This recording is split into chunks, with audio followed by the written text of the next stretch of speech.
I close my eyes.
Yes, guys, welcome. I hope everyone's doing good. I hope everyone's had a great weekend. This is a late night Sunday night video, guys, and I think I want to react to the game yesterday between Wolverhampton Wanderers and Liverpool Football Club in the third round of the FA Cup at Anfield. There is quite a bit to talk about. There is actually quite a bit to talk about, man. There's firstly, I don't know what's happened to my light here, but my light is shocking. Let's see if I can get that sorted. But yeah, there's quite a lot to talk about, guys. There really is, and yeah, we're going to have some uncomfortable conversation, guys. Some uncomfortable conversation. It's going to have to be spoke about, guys. People might not like it. There's going to be people might come for me and go, "Oh no, Jay, you can't say this, you can't say that." My faults are my faults, guys. You know, people won't have to agree with me. People might want to clip me up and put me all over the shop and say, "Oh my God, listen to what Jamie's saying right now," and all that. Do what you want, guys. Do what you want, because I've come to the end of my tether, and I think I'm going to speak about it, guys. And look, be warned. Be warned. Well, I'm going to say some stuff people might not agree with, but we'll get to that in a minute. First of all, thank you very much for joining me again today, guys. I really do appreciate it. Don't forget to hit that like button, guys. Smash that like button if you can, guys. I'd appreciate it, guys. I really would. Let's get them likes straight up. We've been doing great on that so far the last couple of weeks. I really do appreciate it. New subscribers as well. Welcome to the channel. Really appreciate everyone coming in today. I really, really do. Guys, I know Grizz is on as well. Grizz Khan's on, obviously, as well at the same time, talking about stuff as well. So I appreciate everyone here. It ain't over at Grizz's show. I do appreciate it. Thank you very much. Appreciate the love. Yeah. Secondly, I am thinking about doing a Patreon on the channel, guys. If you guys are interested in that, I might think about doing a Patreon. So I want to do old classic Liverpool games. I want to do rewatching of old classic Liverpool games and put my own commentary over it and talk about old classic Liverpool games where I can basically show the game, yeah? Because it's behind a paywall, I can actually show the game. I ain't got to worry about copyrighting or anything like that. If that is something you guys would be interested in, please let me know, guys. I'll do a poll for it later on today. Later after the show, I'll do a poll for it in the community tab, guys. Let me know if that's something you'd be interested in. I'd really appreciate you guys let me know if that's something you would really be into. Because I've been thinking about doing that for a while, like classic Liverpool games, the best Liverpool games. Going back on that and putting my own commentary and spin on it and talking about it. And yeah, while we're this crap at the moment, I thought it'd be something we could do, you know. No, not really, Jamie. Wake me up when you do it. Yeah, that'd be interesting. Yeah, like Liverpool Olympiacos 2005. My first one I'd probably do. I've got one in mind already to do, and that's the second leg semi-final at Anfield against Barcelona in the Champions League semi-final. You know, that'd be something I'm thinking about doing. So yeah, I might do a few things like that. You know, I might go back and do our whole Premier League winning season, you know, from start to finish. You know, so if you guys are interested in that, classic games on Patreon, please let me know, guys. I'm thinking about doing something like that. If I can, I will do it as a members videos on the what I'm trying to do, yeah. So I want to show the game, yeah.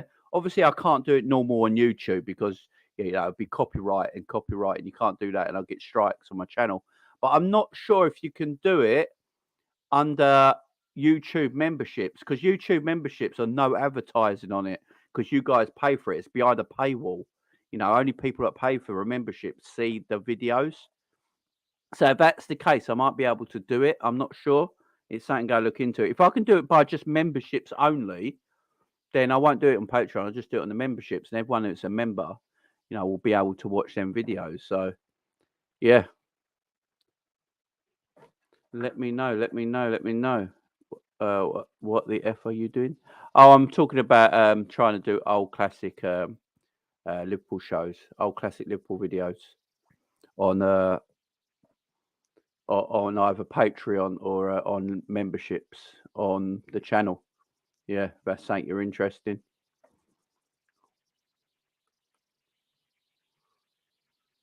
in. No, thanks. I don't want to see that. Compare it to now. It just depresses me even more. To be fair, I mean, I know some are like that. I mean, I like going back on it and all that. So, you know, it cheers me up actually going back on it. So, yeah, it's just something I might do, guys. But yeah, I've just been thinking about things today, thinking about things I could do extra on the channel for you guys. So, yeah, it's just a thought, guys. It's just a thought. But let's get into the Liverpool game yesterday, guys, against Wolverhampton Wanderers, and look, shocking, absolutely shocking performance from Liverpool yesterday. Again, I don't know where we start with this, guys. I really don't. It's just one load of crap against the other. It's just getting worse and worse and worse. So it was Liverpool 2, Wolverhampton Wanderers 2. Darwin Núñez and Salah scoring for Liverpool. Guedes and Wang scoring for Wolverhampton Wanderers. You know, Wolves taking a 1-0 lead from a mistake from Alisson Becker. Yeah, even Alisson's feeling the shit now, ain't he? Liverpool get back in the game just before half-time with Darwin Núñez. Liverpool going at half-time 1-0. They come out in the second half. First 5 or 7 minutes, Liverpool playing really well. They get a goal through Mo Salah. Then Wolverhampton Wanderers equalise about 10 minutes later. Wang getting the equaliser for Wolves. And then the goal, that let's face it, Wolves should have had. I mean, I've gone back and looked at it. I've gone back and looked at Wolves' goal, and I can't see an offside. I ain't going to lie. I can't see the offside. I can't see where the offside is. I really can't. So Liverpool might have got away with one there, but look. Yeah, it goes around in circles, ain't it? I remember games watching the cup like last few seasons since VAR have been about, and Liverpool didn't get some decisions that Liverpool should have got. So look, it all comes around. But look, at the end of the day, Liverpool messed up. Wolves won the game. I don't know. Wolves should have won. Wolves should have won the game, and it's a joke. When I tell you the team, like the team lineup as well, the lineup for this game. I mean, this is a lineup for the game. I mean, Alisson played, Trent started, Matip started, Kanate started, Robbo started, yeah. Thiago started, Fabinho started, Henderson started, Salah, Darwin Núñez, and Gakpo got his first game, his debut, yeah. That was the first 11, right? At home, 8 p.m. kickoff at Anfield. FA Cup, that is a strong lineup, yeah? And then you look at Wolves' team. They play their second choice goalkeeper. They play 2 youngsters from the academy at the back. They play an academy player in midfield in Hodge. You know, you got Traore who barely ever plays for Wolves. You got Jimenez who can't score goals, and you got Guedes up top with him. It's a terrible Wolves side. But it was parts of this game that Wolves dominated and outplayed Liverpool in parts. And it was a 2-2 game. It makes no sense, man. It makes no sense. I don't know what's the matter with this club right now. I'm still confused. I know I did my big rant after the game. I got it all off my chest, man. But yeah, there's still things to talk about. There's a lot of issues at this football club. Now we're hearing that Liverpool are giving up on Caicedo because they think he's going to Chelsea. You just can't make this shit up. You know what I mean? You literally can't make this shit up with Caicedo and all that. It's just mad.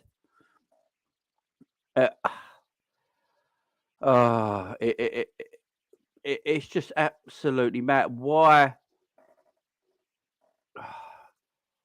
did Liverpool try and get Caicedo, but now they're giving up on him? I don't know what's going on with this football club. I really don't, guys. You guys got to tell them. I don't know what's going on with this football club. I'm so confused. So I can't really get my words out at the moment. How shit this is. You know, why are we giving up on Caicedo? It's a madness. It is an utter madness. You know, they took so long to go for Caicedo. What it is that Caicedo hasn't chose Chelsea over Liverpool. What it is, Liverpool have taken so long to sort anything out. Chelsea have just come in straight away because Chelsea missed out on Enzo Fernandez and can't get that job done now. They've literally gone to Caicedo and gone, right, Liverpool are taking forever to do anything here. We're just going to step in. And Liverpool have got a wing of that. And now Liverpool got a wing of that. Liverpool don't go toe-to-toe with other clubs for transfers. Literally, when was the last time Liverpool went toe-to-toe with another club for a transfer and went into a proper transfer battle? When was the last time? They just pull out. No, we're pull out FC. That's what we should be called. Yeah, we're just pull out FC. We pull out and jizz over your tits. That's what Liverpool do. Do you know what I mean? That's what we should be called. Pull out FC. Fucking joke.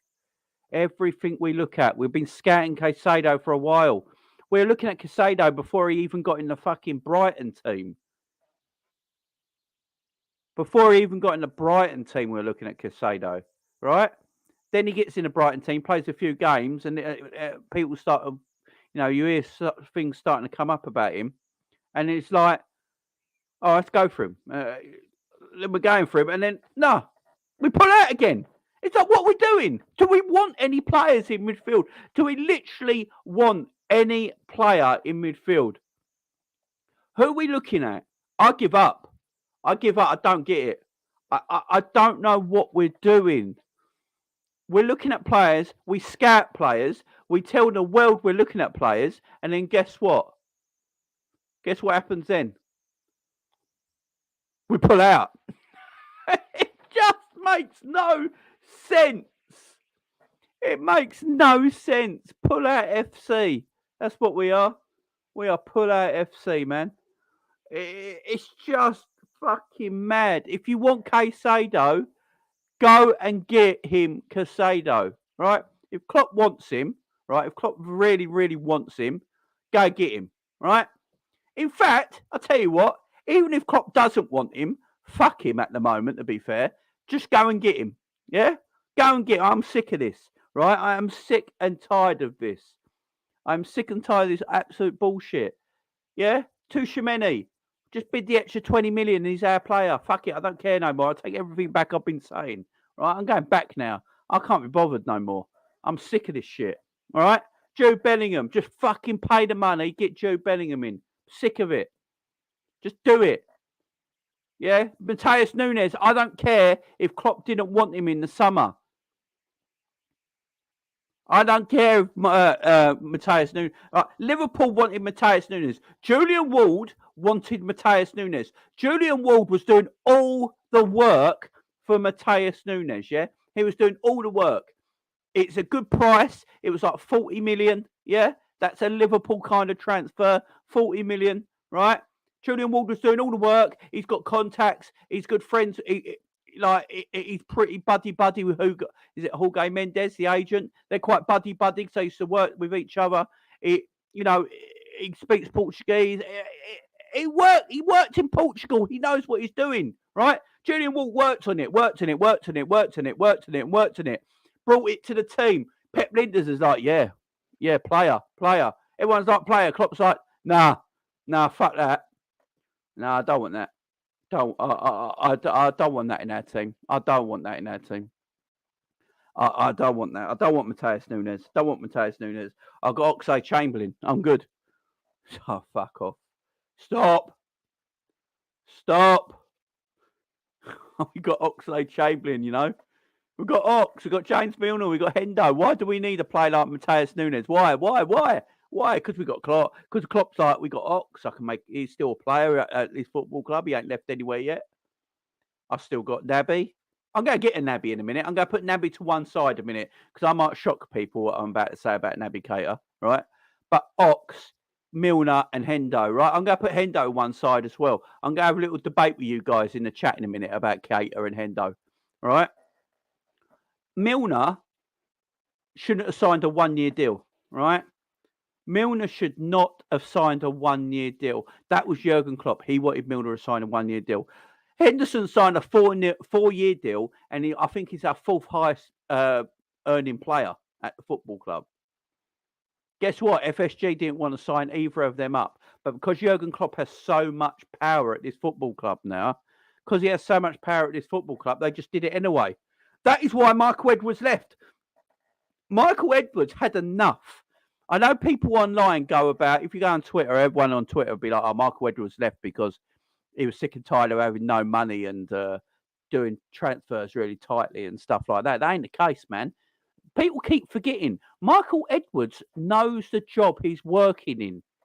He didn't wake up one morning and went, oh, shit, FSG on my bosses. You know, it's going to be really hard to do transfers. No, he works in this company. He works for them. He knows what they're doing, yeah? He knows what they're doing. So all these people that keep saying, oh, it's because of FSG. No, it ain't. He didn't want Henderson to sign a new deal. He didn't want Milner to sign a new deal. He didn't want them two to sign brand new deals. He wanted them at the door so he can release their wages and get new players into our midfield area. That is what he wanted to do. But Klopp wanted to keep him. Edwards was really against the Hendo contract renewal. He was against the Milner contract renewal. Yeah? This is fucking mad. Like Steven says, they're all to blame. All of them. This club is shit. And then Julian Ward gets the job, right? So Julian Ward gets the job. Who has been working under Michael Edwards for about 18 months, yeah? He's been working under Michael Edwards for about 18 months, right? He knows the club inside out. He knows how the club is run, right? Being working under Michael Edwards all this time, yeah? So when he gets the job, he knows, you know, FSG are his bosses. He knows how we work financially. He knows we're buy to sell, all that sort of stuff. He's not got a problem with it. He wants to take the job. He wants that job. He wants to be the sporting director for Liverpool Football Club, yeah? Within 3 months, he wants to quit Liverpool Football Club. Why? Why has this question never been asked either? I'm only a small Liverpool channel, yeah? I can't reach out to the millions of people, yeah? I can't get me, you know, you guys listen to me. I'm a small channel, yeah? The massive channels, yeah?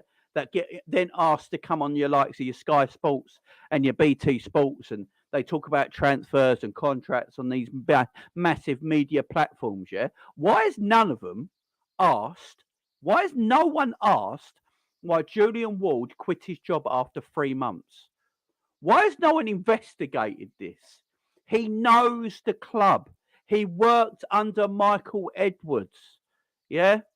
He knows how the club is run. He probably didn't wake up one day and go, like Mike Woods, oh, FSG, my bosses, it's not what I thought it'd be. He did wake up one day and go, oh, yeah, I'm going to get 150 million quid this summer, you know, because that always happens. It's like, no, he knows the role. He knows the job. But he quits after 3 months. Guess who got a new contract in that time?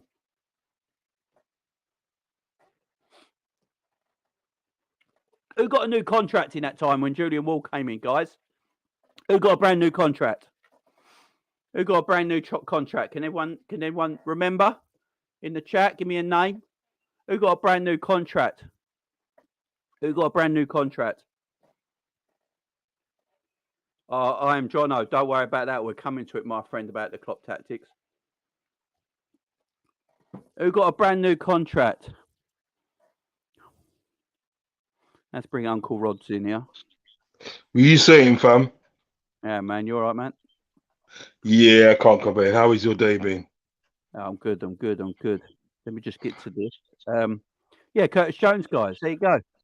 Curtis Jones signed a 5-year deal. Julian Wall didn't want him to sign a 5-year deal.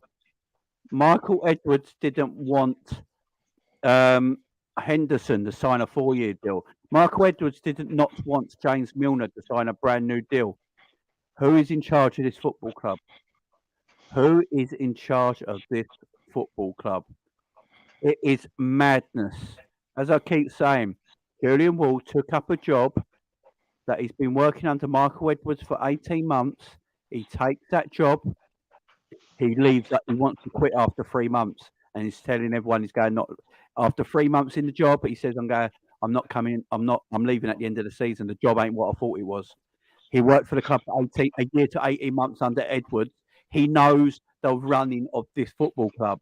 It's not like he woke up one day and just went, oh, yeah, FSG are my bosses, and they don't, No, something happened. Something happened. And Curtis Jones's extension, why? Why we give... Look, I can understand it a little bit because he's a young lad. They're protecting their value, yeah? But he's dog shit. He's dog shit. He's never going to get Liverpool to where we need to be. I'm sick and tired of Jurgen Klopp at this moment in time keeping dead footballers at this football club. He's partly to blame, guys. It's Arsene Wenger 0.2 at Liverpool. Klopp has too much power now. I don't know who runs the football club. I have no idea who runs the football club. Jurgen Klopp should just be the manager. Pep Linders should just be the coach. Julian Ward should just be the sporting director. Tom Werner should just be the chairman. And John W. Henry should just be the owner. That's all it is. That is each person's role in this football club. And that's how it was. And that's why we ran beautifully. Remember, rival fans all used to say, look how well Liverpool are run behind the scenes. Everyone's got their position, right? Everyone wants Michael Edwards when Michael Edwards is our sporting director. Everyone wanted Michael Edwards, yeah? The analytics we were doing on buying players as well. I think it's Ian Dennis is his name. The analytics experts we had at buying players. Man United are now copying what we did, by the way. Man United have taken what we've done over all these years and implanted it in themselves now, and then got a young manager in Ten Hag to take that club and start getting it back where it needs to be. They have copied our blueprint to there. Yeah? Now, we've gone away from it, and I have no idea who runs this football club week in, week out. And that's... Guys, I really don't know. I'm going to let Rod speak for a second while I have a sip of my Red Bull. Not sponsored. Wish they were. There you go. Go on, Rod. Tell him, man. Tell him. You see what it is, yeah? FSG at the end of the day, right? Right. You got the FSG, which are Americans, and you got the Saudi Arabians at the end of the day, which are obviously from the far Middle East. These guys, no matter what you say about them, I think that right, these guys and they love football. They just love football. They spend all their time where they are in their country, in fact, watching football. They watch Premiership. They watch La Liga. They watch French football. They watch Dutch football. Do you know what I mean? Portuguese. They watch every kind of football because they love football. So naturally, what happens at the day when they get hold of a club like a Newcastle, like a Man City, PSG, do you know what I mean? Or other clubs they've acquired. When they get a club in front, they put money into that club because they naturally want the best for their club. Do you know what I mean? They want to replicate what happens in La Liga, Portugal, Holland, Premiership, and so on. So they put their money into the club. Do you know what I mean? And they always make sure at the end of the day they've got a manager in place at the end of the day, right? That's going to get the best out of the players and everything that, and that's got ambition. Do you know what I mean? And wants to get obviously the best players in their club. Yeah. The difference is that they with FSG and everything, FSG Americans and everything. American people are capitalists. They're capitalists. That's what they are, capitalists. All they want to do is just make money. Do you know what I mean? With a littlest input involved. You understand what I'm saying? So like for instance, that they go and get sort of like a Seth Vandenberg and everything like that, get him up to speed and everything like that, right? He might not necessarily pay for your team, but get him up to speed, get him good enough, and shot him off for about 25 million when you bought him for about 2.5 million. Do you understand what I'm saying? Profit. They're capitalists and everything like that. They've literally, right? When you think about it, they've actually seeked out Klopp. They've actually seeked out Klopp and said Klopp is the guy for us because Klopp doesn't ask for much and he doesn't want for much. Do you understand what I'm getting at?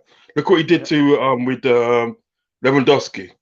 Bought him for a couple of million and everything like that, and he's a world beater. He is a world beater and everything like that. That's the Klopp effect and everything like that. Mario Götze, the same. Certainly, the only person at the end of the day that he really spent a lot of money on when he was at Dortmund was Marco Reus when he bought him from Gladbach, Mönchengladbach. He bought from Gladbach, yeah. I think he spent something like 10.5 million on him.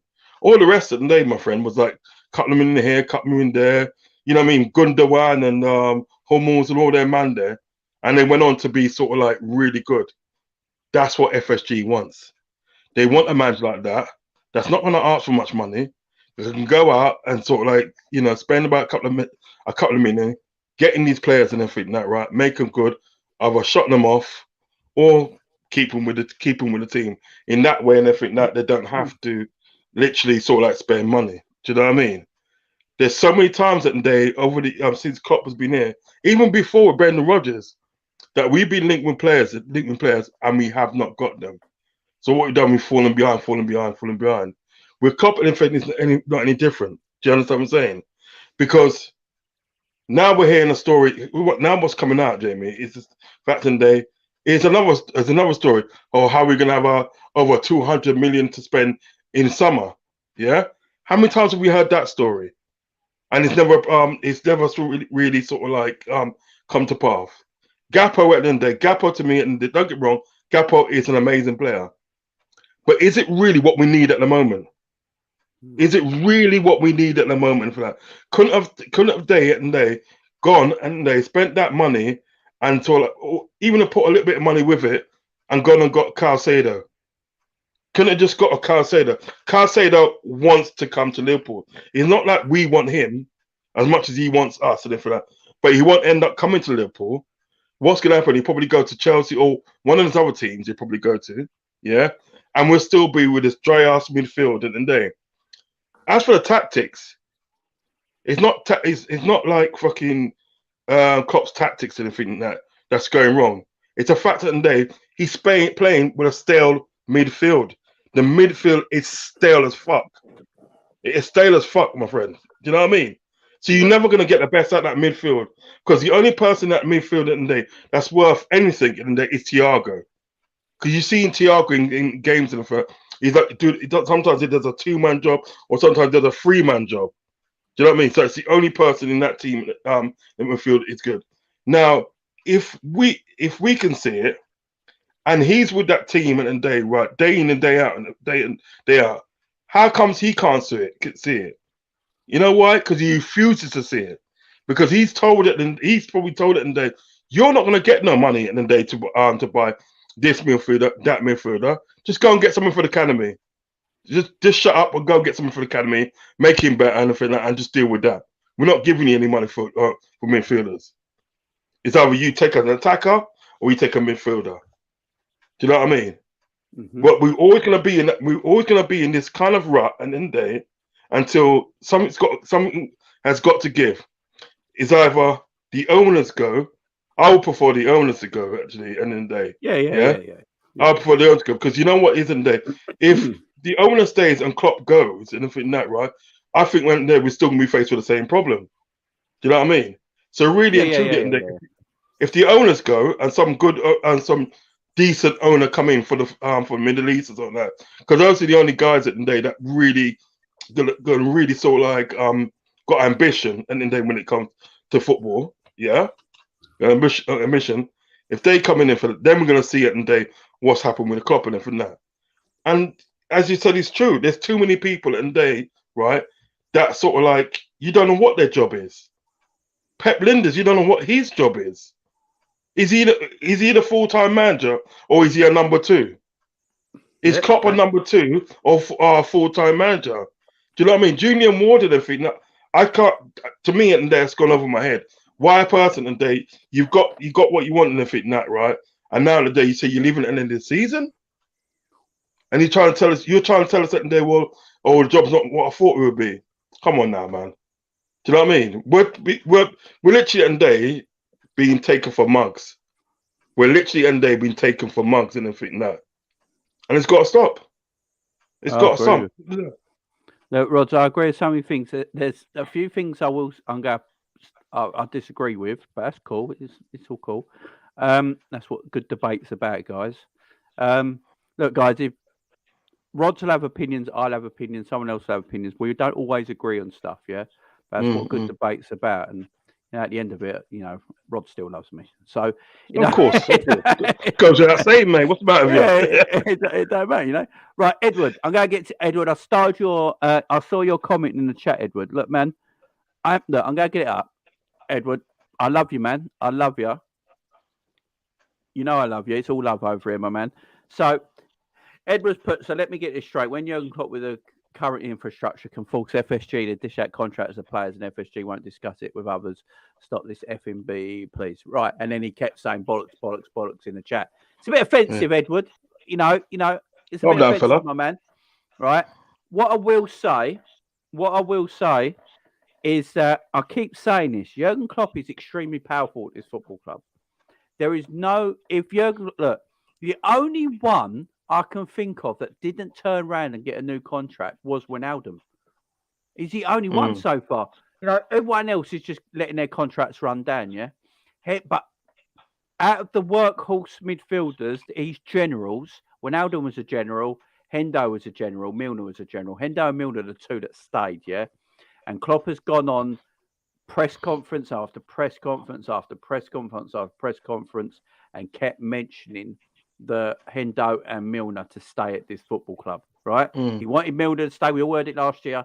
Desperate for Milner to stay. And we was all like, why does he want Milner to stay? It makes no sense. Yeah. And then he wanted, that's why Michael Edwards left the football club, because he did not want Hendo to stay. But Edward, I love you, man. It's all cool. Don't worry. Heated debate gets heated. It's all good. Don't worry. But what I will say, I'm going to say something maybe a little bit, right, buckle in, guys. Buckle in, because no one's going to agree with me on this one. Some people agree with me. There's like a little tiny minority, a handful of people that agree with me. Everyone else thinks I'm talking out my ass, right? So buckle in, put your seatbelt on. Let's listen to this one. Right, hang on. Let me just get, because everyone's going to kill me. Stop that. Right.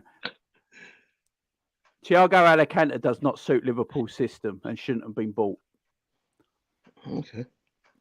I have been saying this for a while now, and this ain't reactionary. I've been saying it for a while.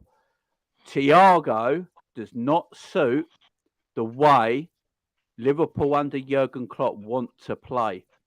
We play a flat 4-3-3, right? Mm. Go back and look at the great years of Thiago, yeah? Especially at Bayern Munich. He played in a double pivot or one in front of him, where what the job was there is that Thiago's a luxury player, right?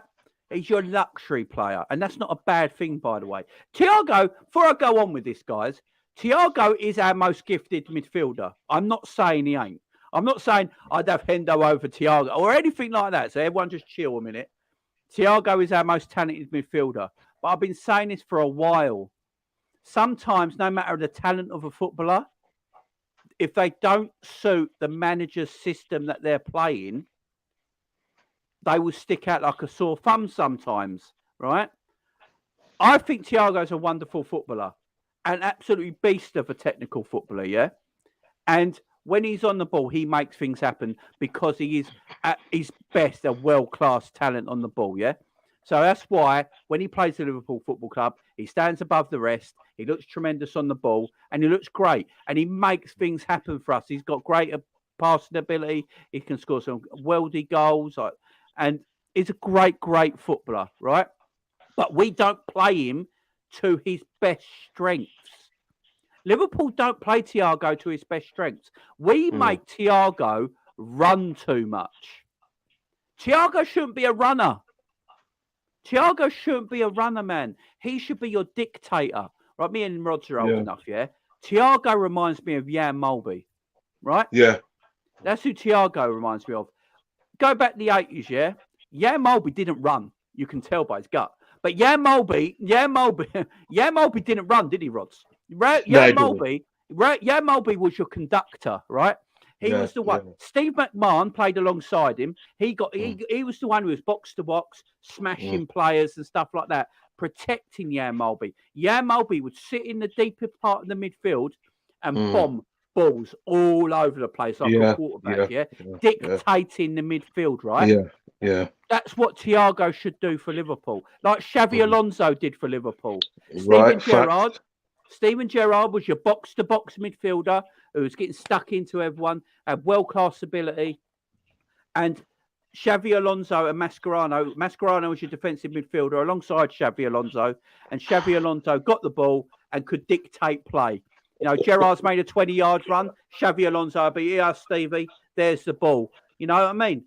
We protected Xavi. We didn't. Rafa Benitez didn't make Xavi Alonso a runner. Yeah, he was the conductor of our midfield, and Thiago should be the conductor of our midfield as well. But the problem is we play him in a 4-3-3. Thiago doesn't press, right? None of our midfielders press no more. But the problem is we're playing a system still that asks the midfield to still press. Look at the game against Wolves. We're still playing high up. If you're playing high up, Rods, the midfield's got to press. If you're not pressing, you're going to be easy to score against. And what happened? We're easy to score against. Thiago doesn't press, yeah? Hendo, legs are gone. Hendo can do the job for about 40 minutes and he's fucked, right? Because his legs are gone. Yeah. Fabinho, and this is where I come in with Fabinho, right? Fabinho, I've been criticising Fabinho quite a bit, but I've actually gone on and looked at Fabinho, yeah? I actually feel sorry for him a little bit because he's playing alongside two midfielders that can't press anymore or one that don't press, yeah? So then Fabinho's got to do the job of three men defensively, right? And I'm hearing that. And he's getting ripped apart, right? And he hasn't got the mobility, right? So he's dead. So he's looking off now. For me, Fabinho's now washed. I'd actually sell Fabinho in the summer. I'd get rid of Fabinho now. The man looks washed. I don't know if he's ever going to come back because of the last 4 years.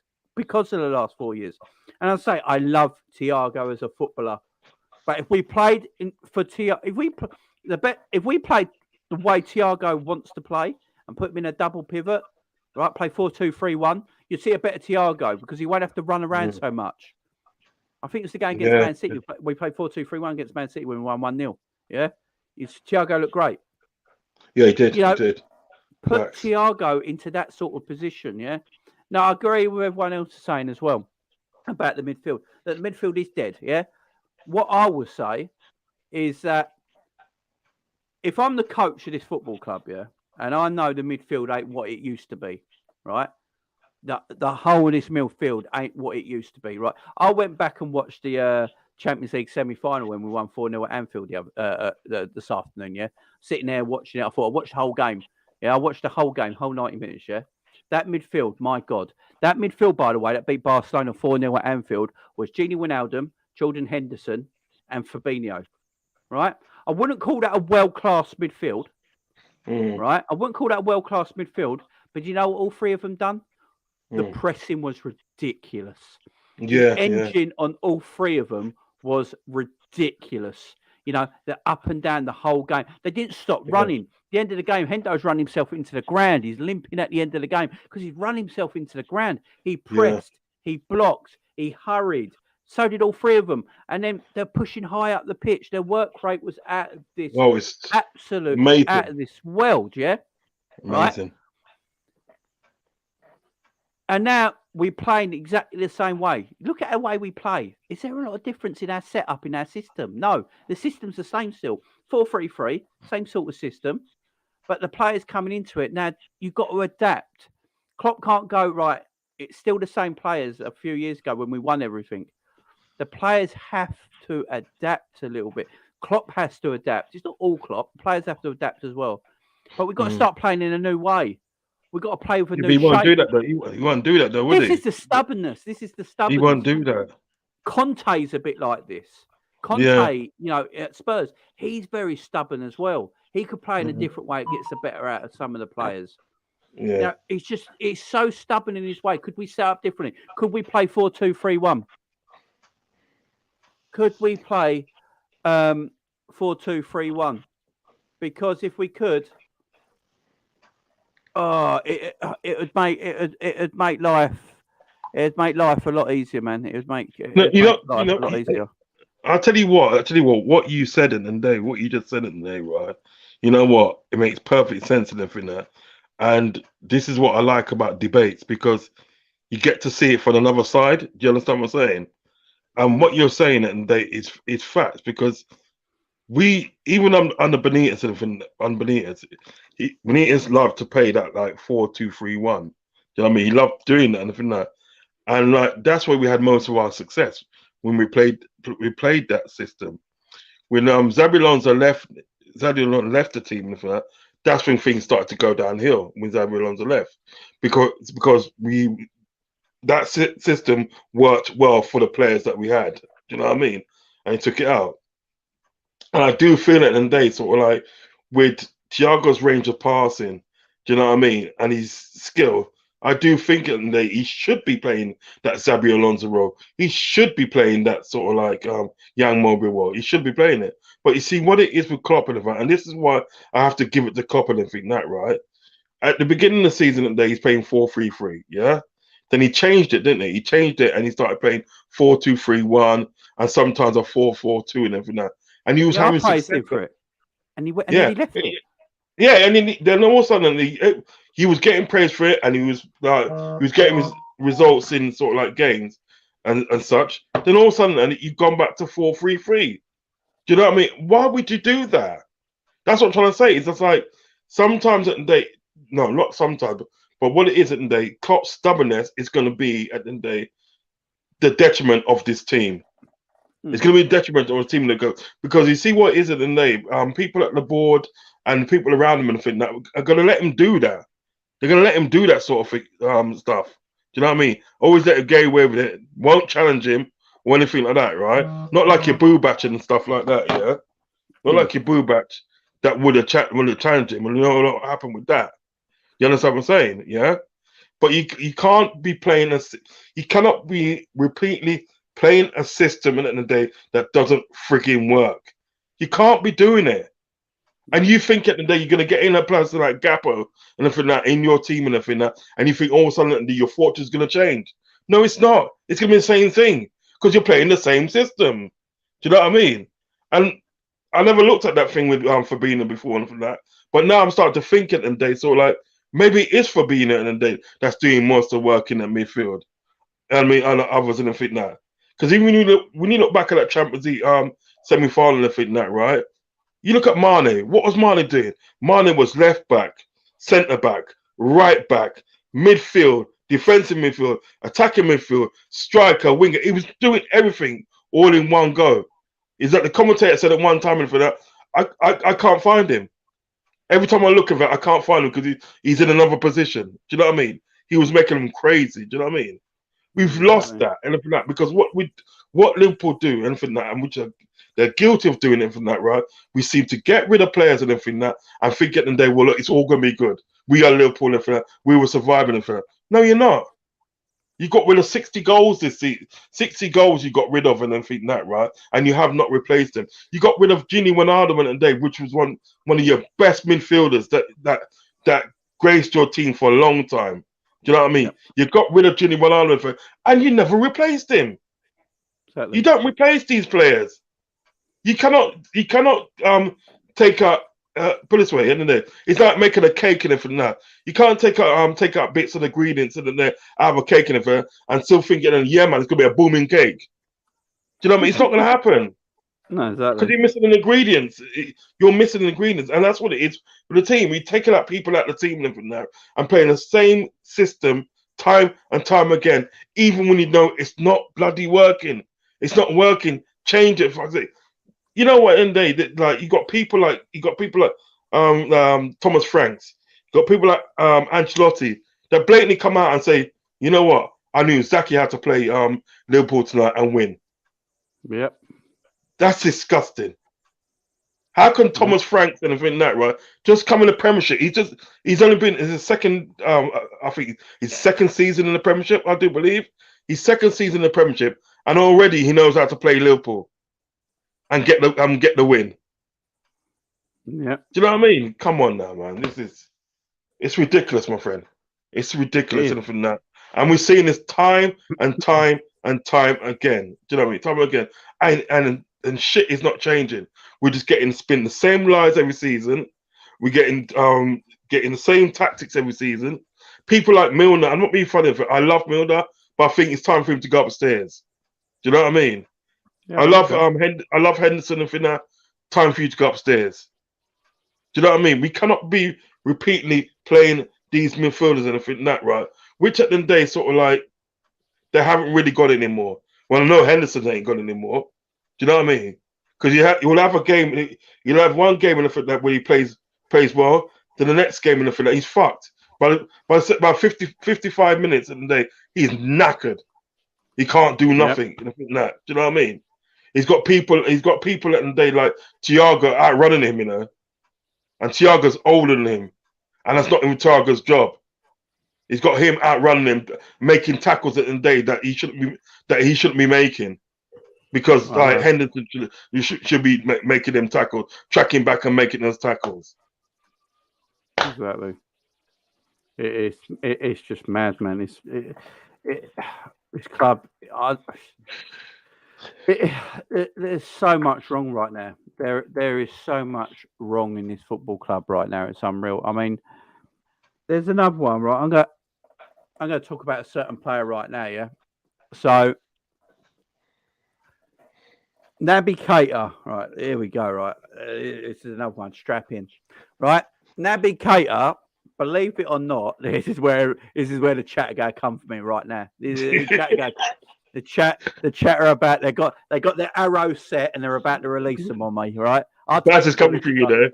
I'll take the bullet. Yeah, I'll take the bullets on this one, guys. I'll take the bullets on this one because I gotta say it. I'll take the bullets on this one. I'd give Naby a new deal. Right, I'd give Naby a new deal. Firstly, the reason I'd give Naby a new deal, the man cost us £55 million. We shouldn't be allowing him to leave for free, right? Yeah. Naby cost 55 million quid. We shouldn't be allowed to leave him for free, right? Firstly, that's a mistake by this football club.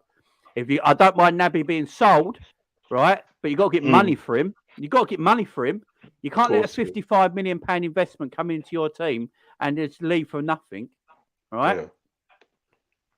Secondly, with Naby, everyone's already coming for me. Second thing with Naby Keita, he's our second best midfielder behind Thiago. It's a fact. I'm sorry, people might not like this. He's our second best midfielder behind Thiago. Check Jamie's Red Bull. Yeah, it's all right. Right? He's actually our second best. If you go by footballing ability, if we go by footballing ability, right? Right, we go by footballing ability, you'd probably go Thiago, Keita, right? I'd probably say, right? What am I agent? Am I Keita's agent? Listen to, just let me talk this out, guys, and then I will take all the bullets, guys. I will take all the bullets. I promise. Stop it. I will take all the bullets. I promise. Just let me see. Just let me get this one out, right? I know Naby is injury prone. Don't get me wrong. I hate the fact Naby's always injured. Yeah, I really do. It pisses me off all the time. Yeah. Yeah. Right. But Thiago, look, I said it about Thiago. Thiago's been our best midfielder this season, yeah, because his technical ability outshines everyone else in our midfield. So he looks so much better. But if we really deep it with Thiago ain't really been that great this season, right? It's just that his ability is so much better than everyone else in our midfield. He really looks like he's been great this season, when in theory, he hasn't. He hasn't, right? And when was the last time? Where's Thiago's passing gone? Where's Thiago's passing gone? I ain't seen Thiago pass that well for a while, right? Defensively, Thiago don't know where to be defensively because he doesn't know how to press, and he's just running around like an absolute nutter around the pitch. That's why he commits so many fouls, right? But he's technically so much better than everyone else. He looks better on the eye.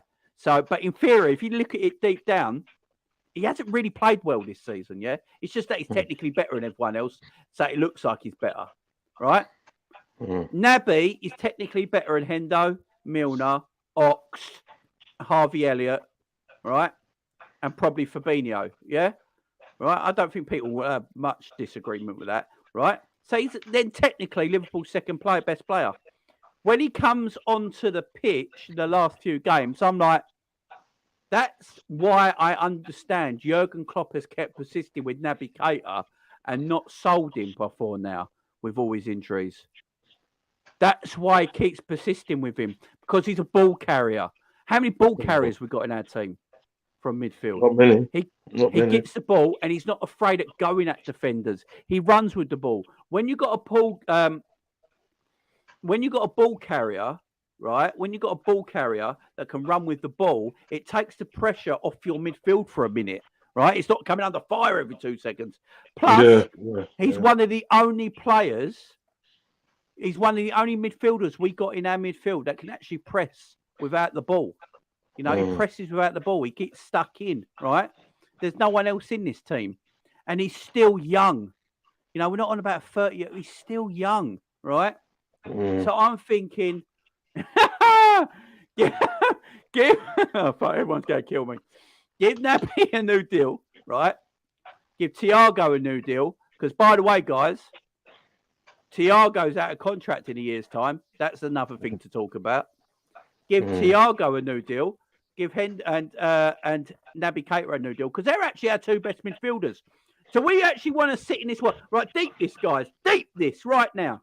Deep this right now. Let me strap right. I'm going to tell you something right now. Let us think about it like this, guys. We gave Hendo a brand new 4-year deal, yeah? Right? So he's going to be here way into his 30s now. He's almost 32, if I'm not correct, yeah? So it's going to be like 34, 30. What's going on here?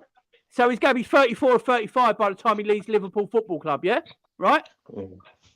James Milner's 37 and got a brand new deal. Yeah? We could end up still having Milner and Henderson in our midfield, but not having Thiago and Keita, who are technically better footballers. Yeah, facts. Yeah? Facts. So what we need in our team is replacements So you don't have to play Thiago every single week. Thiago should be Andre the Giant. Only comes out for special occasions. He's an attraction. Yeah? That's how we should be using him, especially now in his career, right? That's how we should be using him. We shouldn't be unleashing him every fucking week. He's played every game so far, isn't it? Yeah, he shouldn't be playing every week when he's fit. Yeah. He shouldn't be playing every week. He should have played in an FA Cup third round against Wolves. We shouldn't have needed him, but we did. Yeah, facts. So we need players that can come in and be first team midfielders, and then your likes of your Caters won't have to play. You know, he can be in and out. Thiago can be in and out. I'd rather keep Thiago and Cater as in and out players in our midfield over Hendo and Milner. Think about it like that, guys. Think about it like that. Would you rather have technically better footballers in Cater and Thiago? Yeah, they might only play 20 games a season, yeah? Say each of them only play 20 games in a whole season, yeah? But they're playing the bigger games, yeah? So you don't have to play them every week, right? And then you've got new first-team midfielders that can play every week, yeah, and take the pressure. Would you rather them two, in and out, only playing 20 games each a season, or would you rather have Henderson and Milner? True. Facts. I would second that. You know what I mean? What you said about Navigator, trust me, my friend, I'm not opposed to it. When I see the midfield and everything, I'm not opposed to it. I will go one better than that. I will keep Navigator and I'll keep Oxlade-Chamberlain. Specific fact is about Oxlade-Chamberlain, thinking that, right? He's a Liverpool supporter. He's a Liverpool supporter and he genuinely loves the club. So at the end of the day, right? Obviously, apart from his injuries and stuff, at the end of the day, when he gets in that pitch and everything, he's going to give you 110% because of his love for the club and everything that. And something like that is actually good to keep around. Ideally, what I would like to see happen is they keep Navigator and they keep Oxlade-Chamberlain, and then what they do in everything that they build on top of that. They buy more midfielders on top of that. So what it does in everything that it bolsters our squad. Because the thing is about Navigator, people like Navigator and people like Oxlade-Chamberlain, you need those sort of players around. You do need those sort of players around. Do you understand what I'm getting at? Do you know what I mean? Because they're very technically good. Because the Oxlade-Chamberlain, if you put Oxlade-Chamberlain and midfield, right, he'll start making runs from midfield. That's why I can't understand. Why are you putting him on the wing and everything? Why not just put him in midfield where he can make runs from midfield and stuff? Do you understand what I'm getting at? I.e. that goal he scored against Man City before he got injured and everything that, where he just drove from midfield and banged it in the bottom corner. That's what Oxlade-Chamberlain is good about. I admit at the end of the day his injuries, the injuries he's had, it hasn't been too good. So his availabilities haven't been too good. But in the ideal world, I would sort of like keep people like Navigator, Oxlade-Chamberlain, and I will build on that and buy players on top of that. Do you know what I mean? So if these players at the end of the day, like your Navigator gets injured and your Oxlade-Chamberlain gets injured, you still got cover there. You know what I mean? At the moment and day, the only cover we got is people like James Milner, Henderson, and Thiago. Do you know what I mean? As you said, Thiago should not be playing this so many games. It's criminal because we know what's going to happen. He'll probably start on Saturday against Brighton. You know that. He'll probably start against Brighton. We ain't got anyone else. He's going to have to. Exactly. Do you know what I mean? But we shouldn't get to a situation in there. We are Liverpool. We are Liverpool, for fuck's sake. We are Liverpool. We shouldn't get to a situation like this where we have to play these players because we've got nothing else to back up with. All we've got in the day is academy players like Stefan. You know what I mean? You look at Harvey Elliott. You put Harvey Elliott in midfield, right? And Harvey Elliott, I like the player in that. He looks out of his depth in midfield. He looks out of his depth in the midfield. When he comes on for Henderson, I feel sorry for him. I do feel sorry for him. I do for Dom because he looks out of his depth in that. But you know what? At the end of the day, he will do it because he genuinely loves the club and he will do it. Do you know what I mean?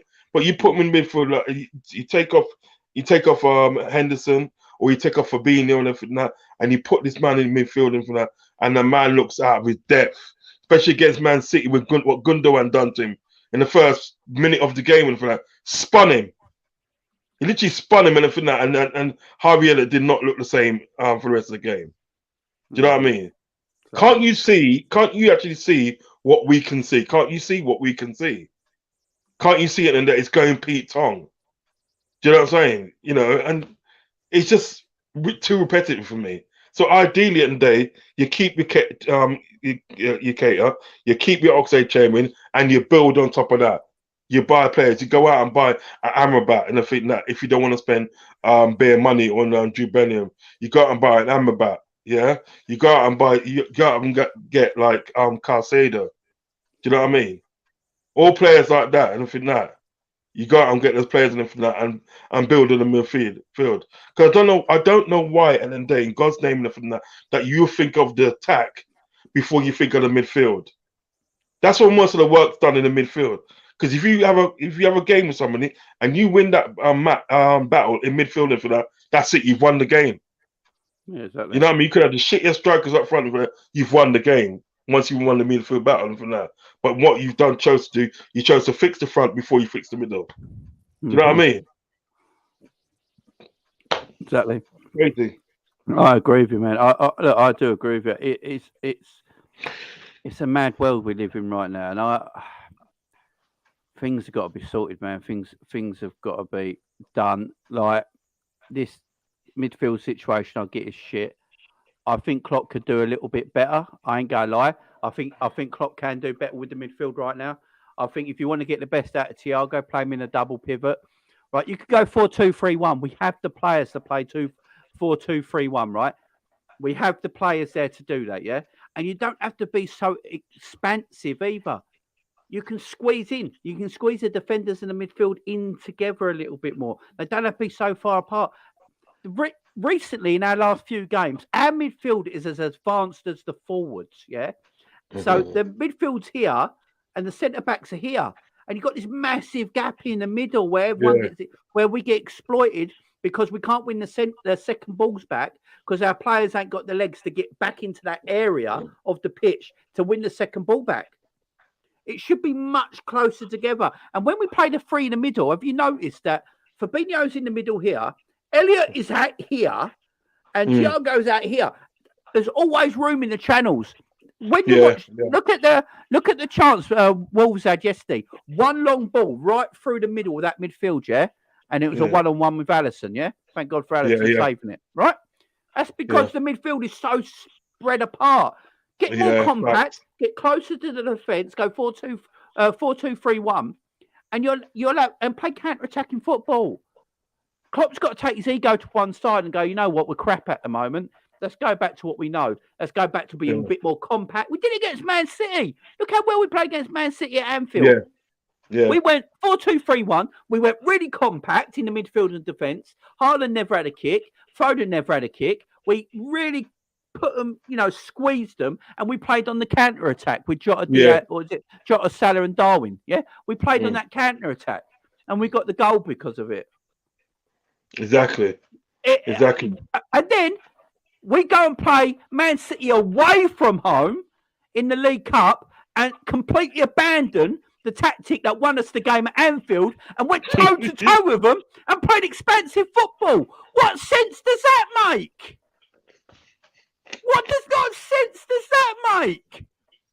Klopp got onto something and went, Klopp played the tactic. It makes no sense, Rob. He got a tactic at home, right? The tactic we played at home. The tactic we played at home. You're meant to play away from home. And the tactic we played away from home, you're meant to play at home. We got arms about place. And I don't get it.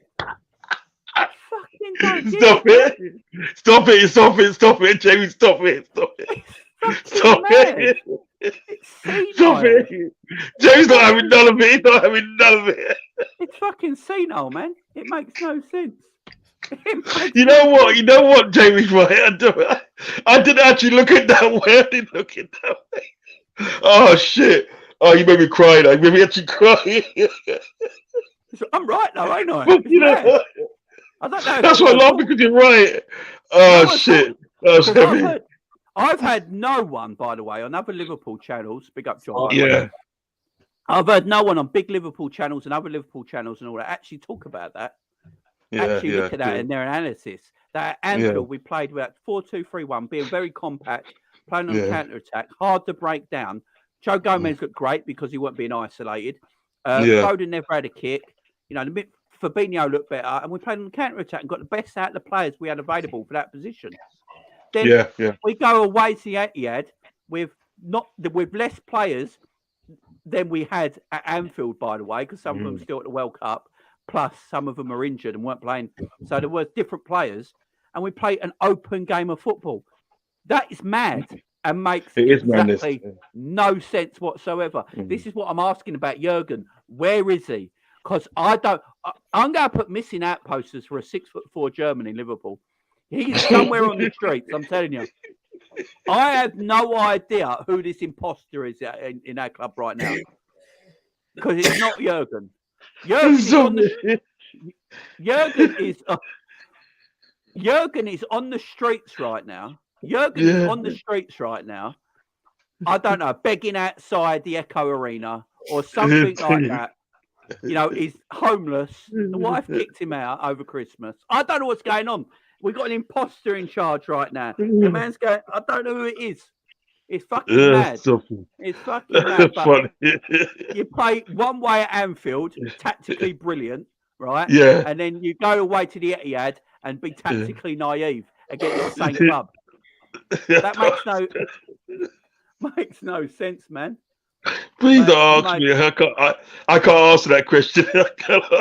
Makes no sense to me. I thought, where is my manager? Where is he? Oh no, innit? Where? Jeffrey Dahmer's taking him, mate. Jeffrey Dahmer's taking him, innit? Everyone keeps saying Klopp ain't been the same since he ain't had his glasses. He ain't, because it's not Jurgen. That's why. This is his brother, Tom. This is Tom Klopp.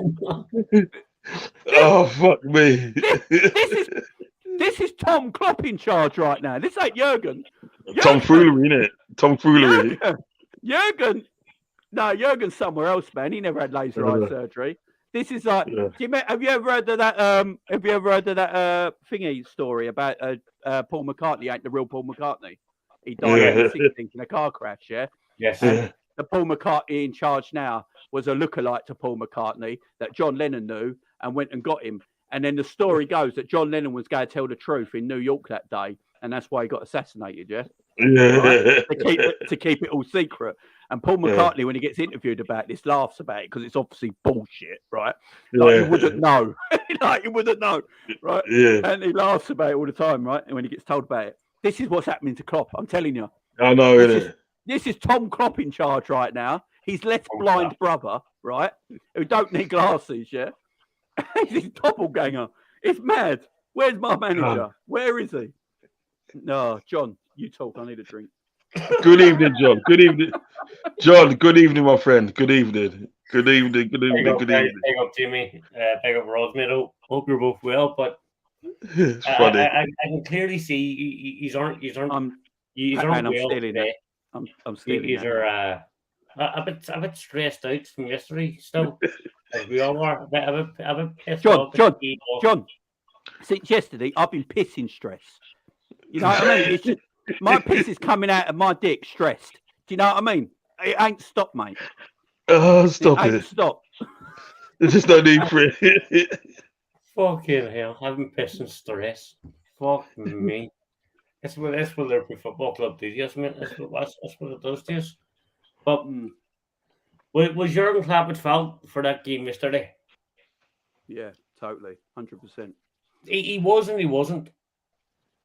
I get what you're saying with the Addison mistake. I get that, yeah. But apart from the Addison mistake, yeah, that was our first 11. Yeah, that's shit. Jurgen Klopp put out. I can get if Jurgen Klopp went with a weaker team. People saying that this is fully on Jurgen Klopp. But Jurgen Klopp went with the strongest team possible yesterday. Mm-hmm. All he can do is pick his strongest team possible, and he did that. He went out there to win this game. The players on the pitch, unfortunately, weren't good enough. And we were lucky to get away with a draw. We should have went out last night.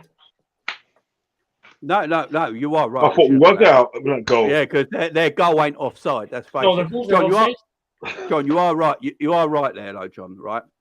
Look, the players do have to take blame for it. You are correct. Yeah, Alisson made a mistake. Then Liverpool fans are going after the game. Yeah, Alisson's always got a mistake in him. What the fuck is happening with his fan base? Since when? This is getting fucking balmy. All keepers making mistakes, guys. I watched Neuer before make shitloads of mistakes in games. Yeah, doesn't stop him being one of the greatest goalkeepers to ever live. Can we stop the narrative that Alisson always makes mistakes now? So what the fuck is going on? If it weren't for Alisson, we'd be in the bottom three. So can we stop with the bullshit narrative about all this? One for Alisson, we'd be in a relegation battle right now. Yeah, no, it's true, but I think. Sorry to cut across you. I think in one way, and I think that, I think my opinion of it is that sort of pass that he did yesterday that put him under pressure. He's done that a few times before, and one of the reasons why it pissed me off yesterday night, is because you just got yourself out of trouble. You just got away with one, and then you're going to make a short pass again. And I think sometimes what you got to do, just get it to the midfield. Fuck this passing to defense and everything that, right? Just get it to the midfield and make them midfield deal with it. Either they turn and run or they pass it to a wide player or whatever. Do you know what I mean? That's my only problem with Alisson and everything that sometimes he tends to make the wrong pass when the simplest pass is actually in front of his face. Like he could have just lashed it to the midfield, and then all of a sudden lashed it to midfield, and you're on then, isn't you? You're literally on then. You know what I mean? That's the only problem I'll say with Alisson. Sorry about that, John. Kevin. Well, I hear all last night. I seen people shouting all over Twitter. It's time to ask questions to Jurgen Klopp. Maybe it's time to ask questions, yes. But I've seen people go too far. I've seen people ask if Jurgen sacked. I've seen people say they want Jurgen Klopp out. 9. Rebel, you know. 9. If we lose to Brighton, and this is the worry. Sorry, man, I got a fucking wee tiny fucking fly flying about here. It's doing my head in. If we lose to Brighton and we lose to Chelsea, which is very, very possible the way we're playing at this moment in time, we literally lose our next 2 games. Then we're in big trouble. And that is where I think that the owners may actually take that shot. They may then make that decision to sack Jurgen Klopp. The reason they'll do it is they take the pressure off Lemons and say it was all Jurgen Klopp's fault. Yeah. The thing is there, John, though, I will say the thing is there. I don't think it'd take the pressure off them. No, every single person in his Liverpool fan base would come with pitch knives. But that's the way. I think that's the way they're probably thinking. They're probably thinking that, well, let's take a pressure off. Pitchforks. Did I say knives? Fuck the red. Yeah. I mean, so, but then at the same point, someone said to me, it was a very, very valid point. We're all shouting, but we want the same players, we want the same midfielders, and if these owners are thinking, even for a split second, with sacking Jurgen Klopp, are they really going to hand him 80 to 100 million to bring in players in January? Are they really going to do that if they're thinking about sacking him? They're not going to hand him 80 to 100 million to bring players in. No, but do you trust the Klopp spending it though? I trust Klopp spending it. I do. I just don't trust the owners. See, my problem here is though. So I understand what John's saying. John's like 60% right. I get what John's saying here. 40% is wrong, but 60% is right with. But I'll take 60%. Take the 60 and leave. Right. Bank it, innit? Bank it, mate.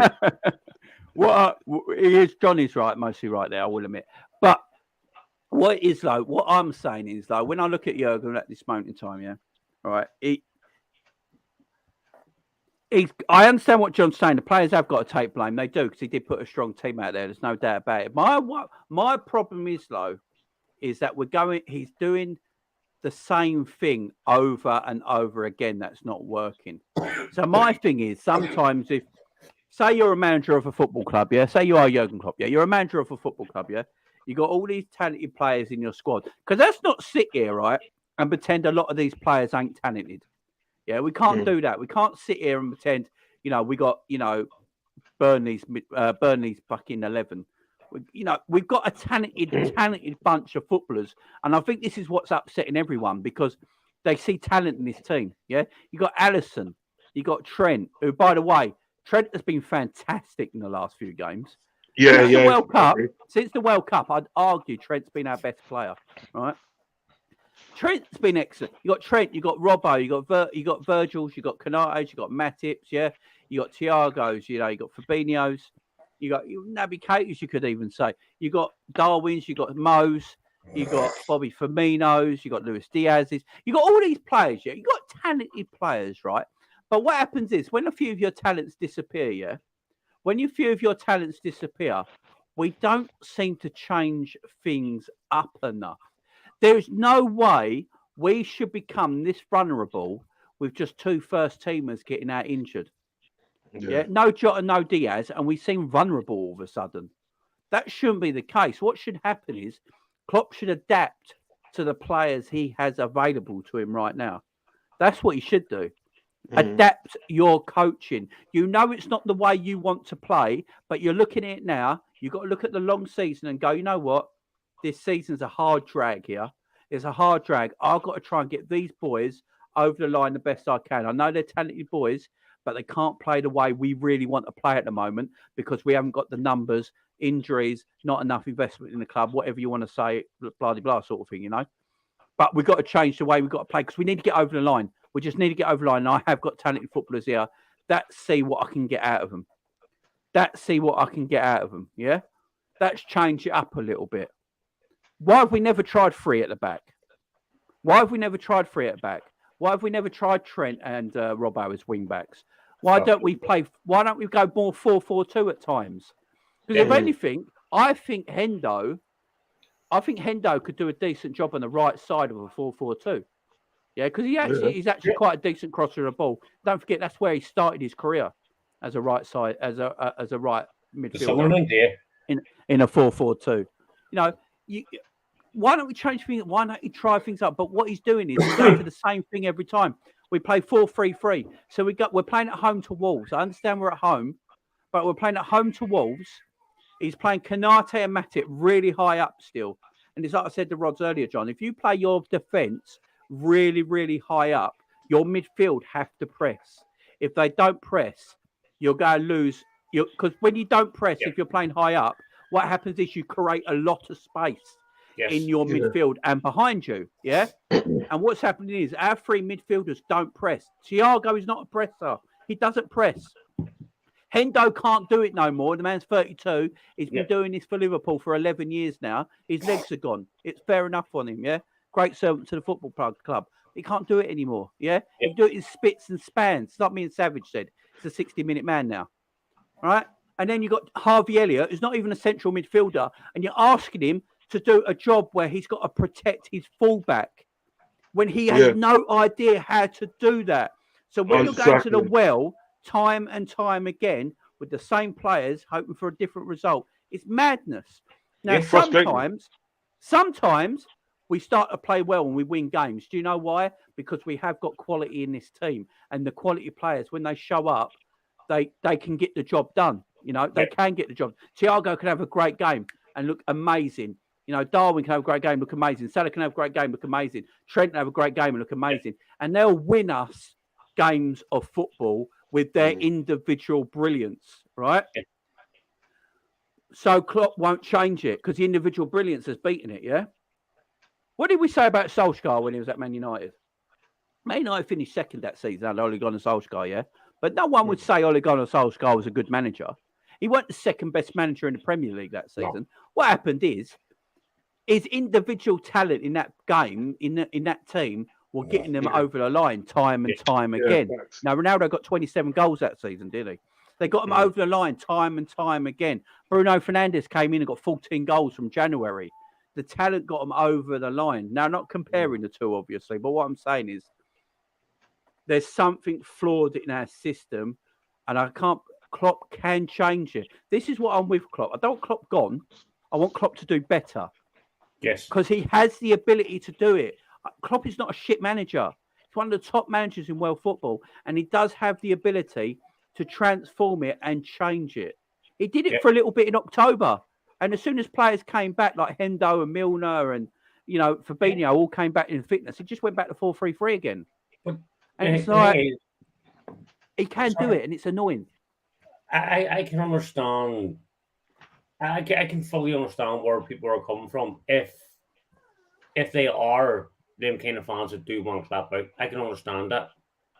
I'm finding it hard to argue with them. That's how bad we're getting. I'm finding it hard to argue a case for it, because at this moment in time, this isn't good enough for Liverpool Football Club. No. We're a Liverpool Football Club, the most successful English team in history. And we are obviously, let's be honest, we're dog shit. Signing players, yes, we need players. The signing players, is that going to help us? I don't think signing players is the answer. There's you know what, Joe? Inside the football club. No, you know what, Joe? Sorry, cut across you there. Sorry to cut across you there. I'm let it continue. I'm just going to make this point before I forget. I'm getting old and all that, right? What it is in the day is like, you see with the difference between Man United and everything that, as you said, and you pointed out and everything that sort of Man United, and then they got second and stuff and everything that, and it was individual talent. Because what they did and everything that is not what we're talking about before you come along, John, was the fact that today, right, is keeping players and adding to your squad. Do you understand what I'm saying? Because that's what Man United has done. Because people like Fred and McTominay are not really that good in everything that, right? But what they've done, they've kept them and added to their squad. So what they could do, anything that they've got the squad, and then they could say, right, you know what, and then right, let's try something different. Let's try something different. Let's play a 4-2-3-1. Let's play a 4-4-2. Let's do this and do that, because they've got the players which they can actually do that. We haven't got the players because you know why? We don't buy players. We'll get rid of players before we get players, like sell to buy, the sell to buy module. But that. What it is with Man United, they haven't got that sell to buy. They just get players in. You look at their squad and everything. Like, you can go through the squad and everything that, and you go through the squad. You look at our squad. I'm not being funny. On paper and everything that, our squad is inferior to theirs. It's inferior. They got people like Anthony, Christian Eriksen, Casemiro. Do you know what I mean? Then you got Fred, then you got McTominay. Do you know what I mean? Yeah. Then you got Bruno Fernandes. Do you know what I mean? These are players that could come on the pitch. Do you know what I mean? And change the game by individual brilliance. They could come on and change the game. Yeah. We haven't got that because what we've done in there, we sold the crown jewels. We sold the crown jewels, my friend. We sold the crown jewels, not for the sort of like the betterment of our team. It's a bet for the betterment of the owner's pockets. Yeah. Do you understand what I'm getting at? Because you got to check it now for that, right? Right. Bruno Fernandes at the day, right? Yes, say Bruno Fernandes is coming up for his contract and everything like that, and he wants a contract extension. Could you see at the day Man United telling him no and let him run down his contract and just let him go like that? You couldn't see that. Man United said, all right, then yeah, you know what? We'll give you whatever you want. Do you know what I mean? Because they value that player. They know that player at the end of the day can come and pull something out the hat. You understand what I'm saying? So they're not going to get rid of him. We don't do that. Yeah. We don't do that. We let go with these players and everything that, right? Then we wonder why and everything that, right? We're not playing good and why we cannot change the system in there because we simply haven't got the players. The only players that we got at the moment are the players at the day that are suited to play 4-3-3. Or like, do you understand what I'm getting at? Do you know what I mean? Yeah, no, We need to invest in our squad. You're completely right, but I was in terms of the actual overall football club. In my opinion, I don't know how Jimmy thinks, but in my opinion, there's something fundamentally wrong I'll go with that. with football club at this moment in time. Now, there's questions being asked about the manager for one. So there's now that uncertainty that may come upon us pretty soon. The club, there's uncertainty over the club because at this moment in time, as far as we know, as far as we've been told, the football club is actually up for sale. We have sporting directors leaving our club. We have other people leaving our club. So there's something fundamentally wrong with Liverpool Football Club at this moment in time. So not saying midfielders we need, yes, but saying midfielders isn't going to fix this football club. And if these owners are seriously genuine about selling the football club, then sell the football club. You cannot sit here and tell me there has not been offers put on the table, put in front of these guys to buy Liverpool. It's one of the biggest clubs in the world. Of course, people have offered money to buy Liverpool Football Club. Yeah. All these Saudi companies, I guarantee you now, they've put offers on the table. There's probably offers still sitting on the table, and these greedy bastards are probably sitting there waiting on an extra 500 fucking million. That's how much of a greedy bastard these cunts are. We forget they're capitalists, John. They're capitalists. PSG are investors. What do investors want to do? Investors want to make as much profit as possible. They want to rinse every single penny at this club. And they're probably sitting there, let's say, they're probably sitting there waiting on an extra 500 grand. That's the bunch of it. They're probably waiting on an extra 500 grand. That's how much they can. But if the club isn't up for sale, then just come out and say the club isn't up for sale. Take that uncertainty off the club. Take it off the players, because the players are probably sitting there thinking as well. Well, what's happening? What's happening to the club? What's going to happen to me? Well, what happens when contract renewals? Bobby's running out of contract in the summer. He's probably thinking, well, if the club's up for sale, am I going to get a new contract? Big facts. I mean, he didn't start thinking about his family. Yeah. Look, with the owner situation, with the owner situation, you are right. Look, what I will say is though, like, if they want to wait for the right amount of money, at the end of the day, that is up to them. It's their, they own something. If they want to wait for the right amount of money, yes, I can't blame them for that. But they do need to leave football club. I've said this earlier. I have never had a problem with the ownership. Yeah. Never, ever, ever. I've never had a problem with the manager till now either, right? Yeah. As far as I'm concerned, when we're winning trophies and Premier Leagues and Champions Leagues, for me, everyone is in it together. Jurgen, Pep, the scouting team, the women in the canteen, the physios, the doctors, the nurses, everything, the owners, Tom Werner, the chair, everything, everyone's in it together. It's a winning 100%. Culture. I haven't got a problem with the owners and all that, yeah? Not all. Right. My problem right now is that we have an ownership that can't afford to invest into a football club, right? And if that's the case, then you shouldn't be owners of a football club. Sell up and move on. So I'm very happy with saying that right now.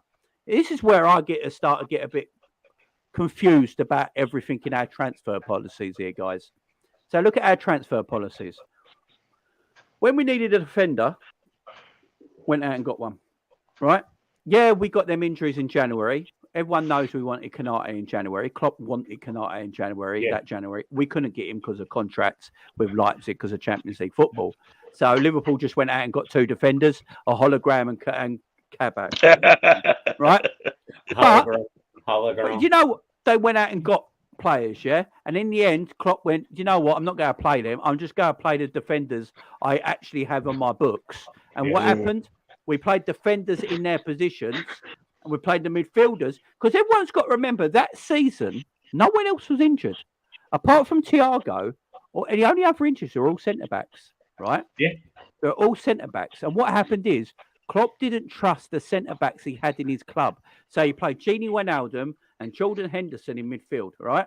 Sometimes he played Fabinho. He took Fabinho, Wijnaldum, Hendo out of midfield and put them in centre-back situations, right? And then we couldn't win games of football because we had no midfield.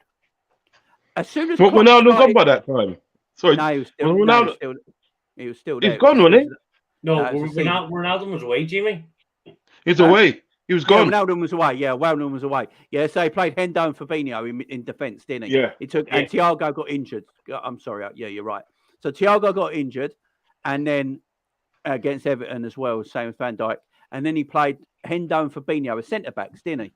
Right? Yes, he did. Yeah. Yes, so he took them out of the midfield situation. When he trusted the defenders that he had at his football club and put them as the defenders, and then put the likes of Hendo and Fabinho back in midfield, and then when Thiago come back from injury, we got third in the Premier League that year, right?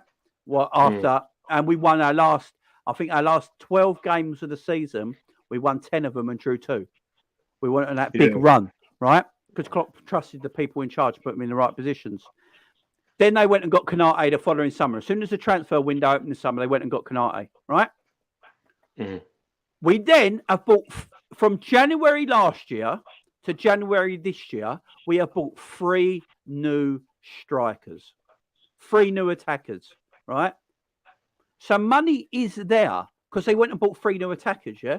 Yeah. They re-signed Mo Salah to a new contract and bought 3 new attackers. Why didn't they just buy 2 attackers and then spend the money on the midfield area? Exactly. And this is where for me, Jimmy, sorry to interrupt you, I apologise. For me, I think Jurgen Klopp's stubbornness comes into it.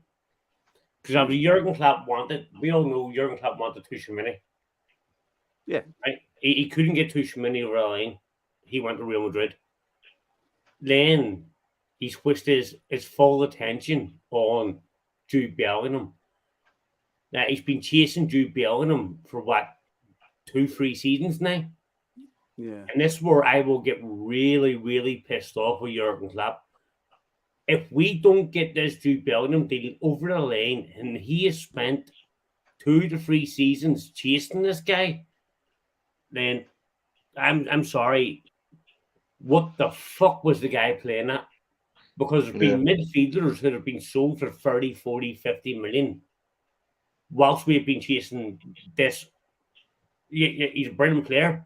But we don't know if he's going to work in the Premier League. And at 150 million, that's a big ass risk. That's a big ass risk. You just spend 150 million and saying 2 to 3 midfielders. Well, I'd rather do that, to be fair, John. That is actually what I'd rather do. Yes. I'd rather put this Bellingham thing to bed right now. I'm going to say it publicly right now. I'm going to say it publicly right now. If Liverpool can't afford Jude Bellingham, right? Because Liverpool got to look at this properly, guys. In the chat, we got to look at this realistically. Yeah, even with the wealthiest owners in the world, the richest owners, they would even struggle to get a Jude Bellingham for 120, 130 million, and then 3 other midfielders in one summer. Yes, right. To transform your team.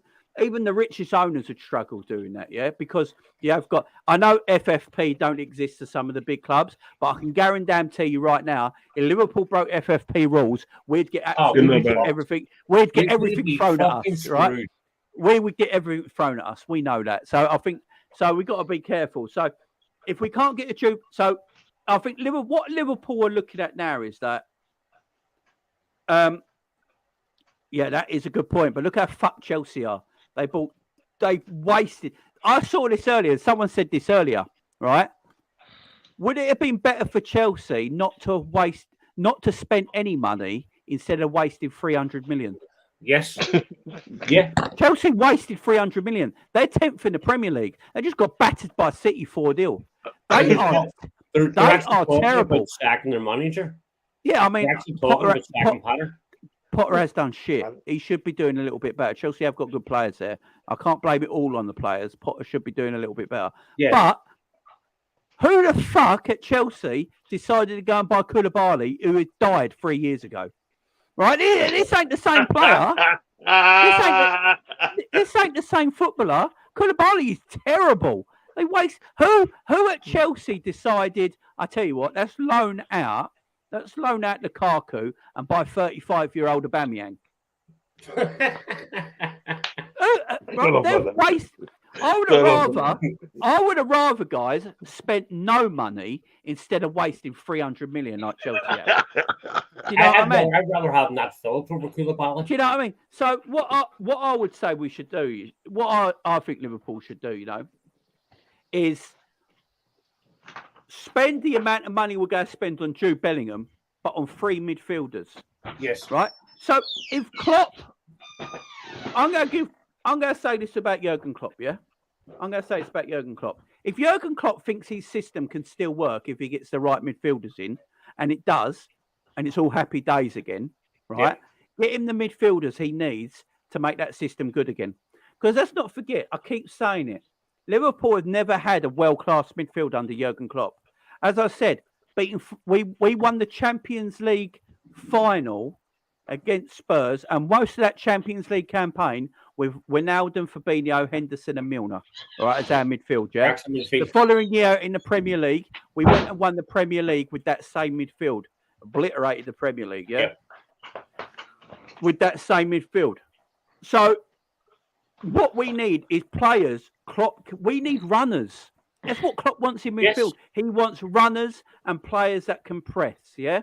So go and get him them players. Go and get him 3 midfielders that are first teamers that can come straight into our team, that are around the 24, 25 years of age mark, and get them 3 for the cost of 1 Jude Bellingham.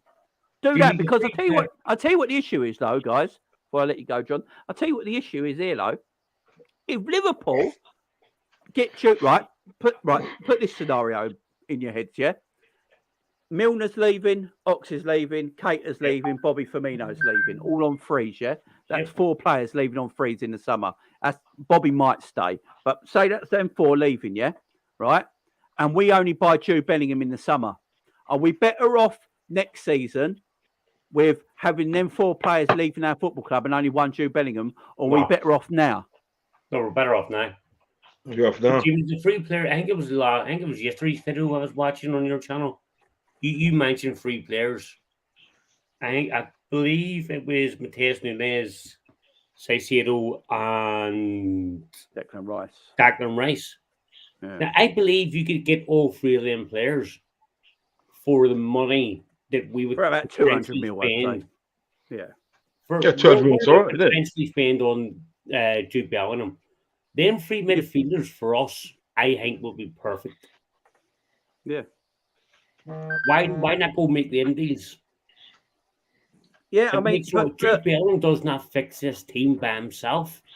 He's only one player. He's not a magician. See, the Jude Bellingham stuff, right? I'd be well happy getting Jude Bellingham if we already had our midfield sorted. Yes. So we already had our midfield. Yeah. Now, I've been saying this, right? Big up G in the chat as well. I've been saying this for a while. Liverpool got 11 midfielders on the books right now. Yep. So even if we bought one this January, we actually need one to leave. Or we need to take their registration away from them for the rest of this season to register them anyway. So we've got 11 midfielders on the books. All right? So what I would do, in my opinion, I think Liverpool should have 7 first-team midfielders. First team, not squad players. 7 first-team midfielders, and they all rotate on the irregular. A bit like City do. Rotate on the regular, yeah? Get 7 first-class midfielders in. And I've been saying it for a while. If you want to keep your Hendersons and Fabinho and Thiago's, I mean, personally, I'd let Henderson go this season. But if you want to keep them 3, yeah? As your 3, like, legendary players, your 3, like, your veteran players, yeah? And then get 3 players that are very similar to them, but can actually do the job Jurgen Klopp wants them to do. So get a Declan Rice in, a Caicedo in, and who else did I said? An Amrabat or something like that. Get them players in, yeah? Mateus Nunes. Get them players in, yeah? They're your first 3 names on the team sheet. And then you got, on the subs bench, then you've got a Thiago, Fabinho, and a Hendo. You got Harvey Elliott as a young lad. And then you go and get fucking Jude Bellingham as well. Fuck it. Do it all, right? Because have never replaced Steven Gerrard, right? No. And obviously, it's impossible to replace such a player, right? But we've never tried. And Jude Bellingham could be that Steven Gerrard replacement, yeah? The superstar midfielder in our team. Because you get them three, you get a superstar midfielder. Now, I've been told Liverpool got £250 million to spend in the summer, right? Jimmy, I've been told by for years. I got a message off the other day off my source who told me the reason Liverpool go get 250 million is it's because FSG want Jude Bellingham so badly they've got an investor lined up that's going to come in and not invest into FSG, invest into Liverpool Football Club, right? Because you've got to remember, is it Redbird who came in before? They invested. They bought FSG stocks, not Liverpool stocks. Everyone got excited, but it was nothing to do with the football club. That's FSG's own thing, right? But apparently they're getting an investor to come in, right? The problem is now, though, we have stalled so long on this Caicedo deal that Chelsea look like they want to go and get him, and it looks like it could happen. So Chelsea couldn't get Enzo, because they wanted Enzo Fernandez. They couldn't get Enzo Fernandez because Benfica want the 120 million up front buyout clause. They're not interested in 130 million and structure the deal. They want just the 120 up front. And Chelsea like, fuck that, we can't do that right now because we spent so much money. So we have to spread it out. So that deal ain't happening now. So they're now looking at Caicedo, who they can get for half the price they were going to spend on Enzo Fernandez. That deal looks like it's going to happen. So if Enzo Fernandez, if Caicedo's going, that's a midfielder off our book. That's a midfielder we can't buy now. So if Caicedo goes, that's a midfielder we can't buy. I strongly believe we're going to buy Matheus Nunes in the summer. I think that happens, yeah? I think that happens. I think that's going to happen now, yeah? The Matheus Nunes thing stinks of what happened with Mascherano and Tevez at West Ham. But see, I think that deal is the one deal that pissed me off the most. Because he's a good player. We should just got him in the summer. Because Klopp didn't like him. And for cheaper as well. Julian Ward was trying his arse off all summer to get Matheus Nunes through the door. That's who he wanted. It was waiting for us. Julian Ward flew out there to Portugal. Julian Ward's close to Jorge Mendes, who's the agent. They tried to sort a deal out, right? Klopp didn't want him, right? And Pep Linders didn't want him. It's one of the two. I can't remember if it was Klopp who wanted him or Pep didn't want him. So eventually he didn't come to Liverpool Football Club and he went to Wolves, yeah? Now Liverpool are like, actually we do want Matheus Nunes, right? So they're going to buy him in the summer. It's going to happen. So we're going to get Matheus Nunes in the summer. But Caicedo's going to Chelsea. So who does that leave us? Do you know a player we're looking at right now? I know. I can tell you a player we're looking at right now. We're looking, believe it or not, we're looking at Cooper Miners from Atlanta, the Dutch guy. Oh yeah, the Dutch fella. Yeah, I heard about that today. Yeah. We're looking at Cooper Miners, right? The Dutch geezer, right? I don't know much about him. I only saw him in the World Cup. I saw him in bits and pieces when he's played for I don't read him. That.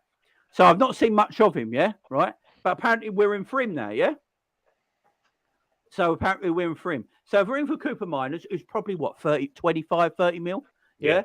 You're in for Nunes, yeah? 40 odd million, yeah? 44 million, I think it's going to be, right? Yeah? And then Caicedo's going to Chelsea. Rice is probably going to go to Chelsea as well. So that's probably him out of it.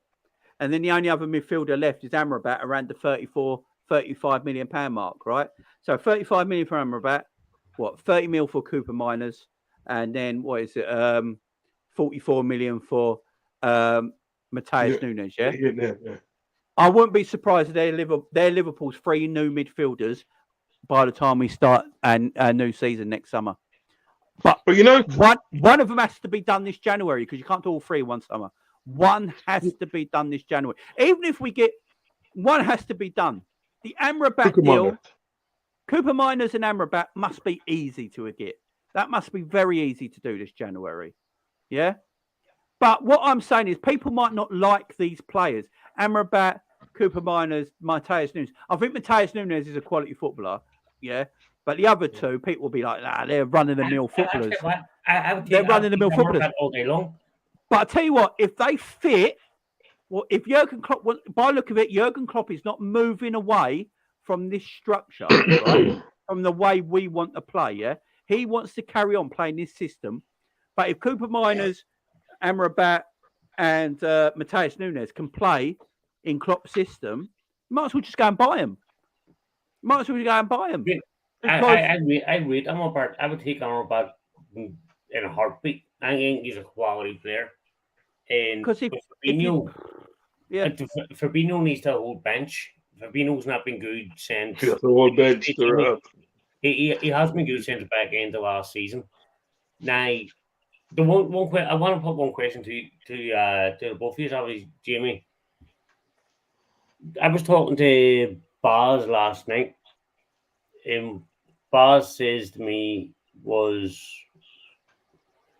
if Jurgen Klopp does get sacked or he does walk, would you consider bringing Steven Gerrard in for 6 months? Now, hear me out before you answer.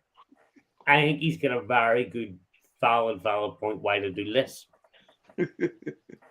Who else knows this club better than Steven Gerrard? Who else loves this club more than Steven Gerrard? Steven Gerrard is not coming into this club, walking into that dressing room and letting these fucking players away with this bullshit. He's not doing it. He's going to go in there and kick fucking ass and tell these players, if you don't want to be here at this football club, you don't want to play with pride, passion, and hunger, then don't even fucking bother showing up because you're not getting in my team. I got a counter argument to it. Yeah, so as well. What we should do is fuck Pep Linders off and bring Gerrard in as Klopp's coach. Facts, Zach. Facts. Yes. Facts. I'd rather that. I'm talking obviously in hindsight if Klopp does leave. Because I think that's what they look. I don't know if Gerrard's a top end manager just yet. I know he did well at Rangers and all that, but you know, the Scottish League is what the Scottish League is at this moment in time. You see the drop off, you know, in quality. He comes to Villa, couldn't achieve what he did, and that Villa team would win the Scottish League, if you know what I mean. So there's a drop off in quality. Yeah. I don't know if Stevie can be that manager for that thing. He's got to work his way through, I think. Personally, I think Stevie should have just stayed at Rangers. 100%. He should have stayed there. I think he should have stayed at Rangers. But the thing I would do there, I'm surprised Stevie's not part of this Liverpool team, this Liverpool coaching staff. As soon as he lost his job at Aston Villa, I think Liverpool should have been on the phone to him to bring him back into the club. You know, bring him back into the club again. Put him get confidence back up. Yeah, put him either on the coaching staff or, you know, give him the under-23 job or something like that. Bring him back into the team again. Or just register him as a player. Because at 43 years of age, he's probably better than everyone in our midfield still. One or two. But he can do more than that we did. Yeah, bring him on as a coach. Bring him in as Klopp's number 2. The pick me up. Yeah. Can you imagine the pick me up there? Yeah. Pep. Put Pep. Give Pep. Yeah, or give Pep Linders the under 23s job. Give Pep Linders the manager of the under 23s. Bring Gerrard in as your assistant coach. You know, get him learning under the things. It might give Gerrard. You know, but I'm not sure. My thing with Klopp, though, my worry with Jurgen. Yeah, my worry with Jurgen. Does Jurgen not like people around him that challenge his opinion? It doesn't seem like it. The reason I say this is, right, Buvac challenged Jurgen's opinions a lot, yeah? That was their big fallout, yeah? That's why he was called the brain. Klopp used to say it all the time, he's the brains of the outfit, really. You know, I'm just the manager, but he's the brains of the outfit, right? He challenged his opinion on things. Buvac didn't get on with Pep Linders. Klopp wanted to bring Pep Linders back into Liverpool. That's the thing as well. Everyone forgets. Pep Linders was part of Liverpool. He left Liverpool to manage NEC in Holland. Yeah, got the sack, and Liverpool brought him back. Right, but Liverpool let Stevie leave to go to Rangers. Went to Villa, got the sack, and we never brought Stevie back. It's a weird one, right? And we brought Pep back, yeah, and Buvac don't like him. He thinks he's an idiot, right? So Buvac, Klopp fell out. Massive relationship. They've been together since Mainz. Fell out. Done. Klopp never spoke about it the next day. You know, I don't know. No one knew what happened. No, what's happened to Buvac? What is he doing? Apparently they have made up now. Apparently they made up. They made up. They made up and stuff, right? But I would.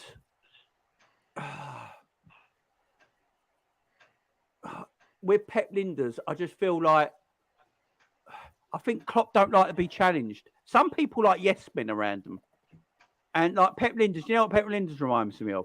It reminds me of that bootlicking little shit you have in every job you go to. Yeah, who's you always get, no matter where you work, you always get a bootlicker, don't you? Yes. A job's worth. Does everything by the book. Well, they're always 5 minutes early. They're never late. Do you know what Pep Linders is? Pep Linders picks Jurgen Klopp up for work, right? I can bet Pep Linders gets up in the morning, has a nice shower, gets all dressed, gets in his tracksuit and that. Make sure he's outside Jurgen's right on time, yeah? He's got a freshly brewed Starbucks coffee in the cup holder with Jurgen's name on it. He's got his packed lunch packed for him, He's got some schnitzel, some sausage, some sandwiches. He's got it all packed up for him. Jurgen's like, picks Jurgen up. Jurgen's like, I forgot my lunch. Let me just go and get my lunch. I'll be right back. Pep's like, no need, Jurgen. I've already made it for you. Come, Jurgen. There you go. That is what Pep Linders is, man. He's a sucker. He's a kisser. Massager on the chair so it massages Klopp's back, and he's put the seat warmers on and everything. Yeah. My point is in the days, like, if he was after Tchouaméni in the summer, which you all know he was, there was no secret to that. He didn't get him. Where was your plan B? Where was your plan C? Where was your plan D? Do you know what plan B was, Rod? Do you know what plan B was? And this is why this bit is what annoys me, because we did have money, right? We wanted to buy Tchouaméni, yeah? Tchouaméni decided to go around. Look, the Tchouaméni thing, right? I'm not pissed off at the club about this so much, because Tchouaméni chose Real Madrid. Yes. If a player wants to go to another team, there's no point getting him because you're not going to get the best. No. Right? So he wanted to go to Real Madrid. Fair enough. Go to Real Madrid, yeah? All right? But Liverpool had money. Because as soon as they couldn't get Tchouaméni, they went and got Darwin Núñez for 65 million euros, right, up front. But why did we go from a midfielder that Klopp knew that we needed, right? Yeah. That we needed because we was after Tchouaméni. Why did he then change his mind when we couldn't get him and go and get Darwin Núñez, who's a forward? Exactly. You could have got either that, or he decided we was always going to get Darwin, and we was always trying to get Tchouaméni in the same summer. And if that's the case, right, and that's what we was always trying to do, why didn't we still get a midfielder when we didn't get Tchouaméni? Yeah, facts. The thing is about it, from that, right? There's many other players that he could have gone out there and got. He could have went to Inter. He could have got a Barella. Do you know what I mean? Johnny. Big up Johnny. By the way. Big up. Even if it was just for the short term and for that, he could have got somebody. You know what I mean? But the fact that, as you said, the fact of the day that you couldn't get like a midfield and you bypassed it and gone to attacker makes no sense to me. And he's done it again with Cody Gakpo. He's done it again. He's gone out and got Cody Gakpo, which is a left-sided winger. Do you know what I mean? He's gone out and got him and bypassed the midfield again. And they weren't spending any money in the January turn window. They weren't spending any money now. They're going to give you excuses and day about they've got bills to pay, they got this and they got that, and they think that. Do you understand what I'm saying? They always give that excuse that they haven't got money. Do you understand me?